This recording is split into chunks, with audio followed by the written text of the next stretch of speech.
Magandang gabi muli, mga tagapakinig. Narito na ang susunod na kabanata ng ating maiinit na kwento.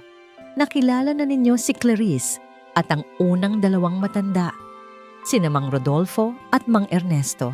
Ngunit ngayong gabi, tutuon tayo sa panghuli, si Mang Damian, ang pinakatahimik sa kanilang tatlo, ngunit may pinakamatinding lihim na pagnanasa.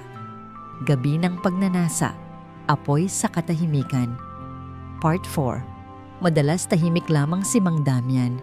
Nakayuko, hindi masyadong nagsasalita, laging may dalang tungkod. Ngunit sa likod ng kanyang katahimikan, si Clarice ang laman ng kanyang gabi at imahinasyon.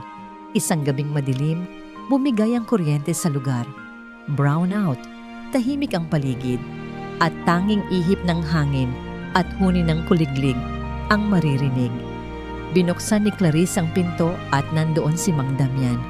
May dalang maliit na kandila. Hija, pwede bang makisilong muna? Wala akong ilaw sa bahay.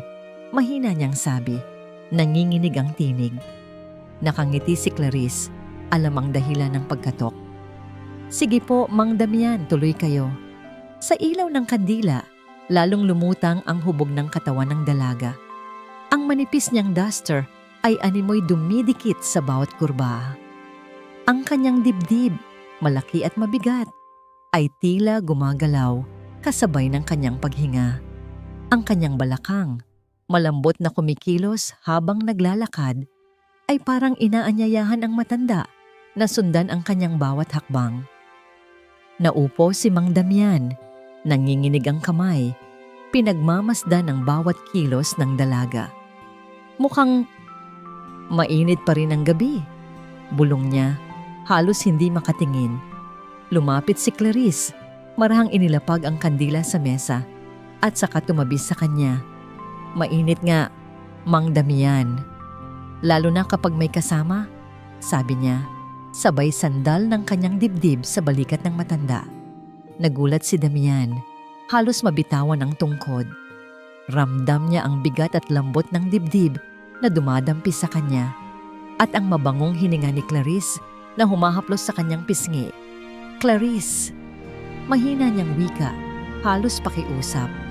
Ngumiti ang dalaga, hinawakan ang kamay ng matanda at marahang ipinatong sa kanyang balakang. Pakawalan mo na, Mang Damian. Huwag mo nang pigilan. Sa gabi pong ito, akin ka lang. Nanginginig si Damian, ngunit sa unang pagkakataon, hinayaan niyang kumilos ang kanyang kamay. Dinama niya ang kurba ng bewang ng dalaga habang lalo pang idinidiin ni Clarice ang kanyang dibdib sa kanya. Sa bawat pagdikit, ramdam niya ang apoy na bumabalot sa kanyang katawan. Sa bawat sip-sip, napapakislot ang dalaga. Sa dilim ng silid, sa ilalim ng ilaw ng isang kandila, naghalo ang init at pagnanasa. Si Clarice, ginamit ang kanyang kaakit-akit na dibdib at balakang bilang pang-akit, at si Mang Damian, ang pinakatahimik sa lahat, ay tuluyang nadarang sa apoy ng dalaga.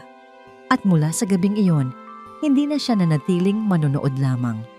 Mga tagapakinig, natapos natin ang 3 gabi ni Clarice kasama ang kanyang 3 matatandang kapitbahay. Isa-isang kumatok sa kanyang pintuan at isa-isa niyang pinaalab sa apoy ng kanyang alindog. Ngunit paano kaya kung isang gabi sabay-sabay silang kumatok?